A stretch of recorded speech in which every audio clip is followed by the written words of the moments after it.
ఒక పిల్లోడు పుట్టాక వాడికి 6 సంవత్సరాలు గాని, 7 సంవత్సరాలు వచ్చిన తర్వాత ప్రతి ఒక్క తల్లిదండ్రులు ఎలా ఆలోచిస్తారో తెలుసా? మా కొడుకు బాగా చదువుకోవాలి, మంచి ఉద్యోగం సంపాదించాలి, బాగా డబ్బు సంపాదించాలి, మంచి పేరు సంపాదించాలి, మాకు మంచి పేరు రావాలని చెప్పి ఆలోచిస్తారు. ఇవన్నీ మైండ్‌లో పెట్టుకొని వాడు ఇంటి దగ్గర ఉంటే చదవడని చెప్పని ఏదో స్కూల్ హాస్టల్‌లో ఏస్తారు. వాడు అక్కడ చదువుతుందా లేదని వీళ్ళకి ఏం తెలీదు.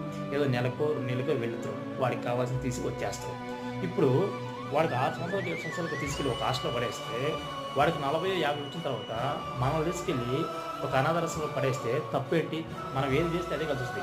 ఏమమ్మా 5 సంవత్సరాల పిల్లోడిని, 6 సంవత్సరాల పిల్లోడిని ఇంటికాడ కూర్చొని చదివించుకోలేరా? ఒకవేళ మీకు చదువు రాకపోతే ఎక్కడో పక్కింట్లోనో, ఇంట్లోనో ట్యూషన్ చెప్పుకుంటారు. అక్కడ పెట్టి చదివిపించండి. లేకపోతే స్పెషల్ క్లాసులు ఇప్పించండి.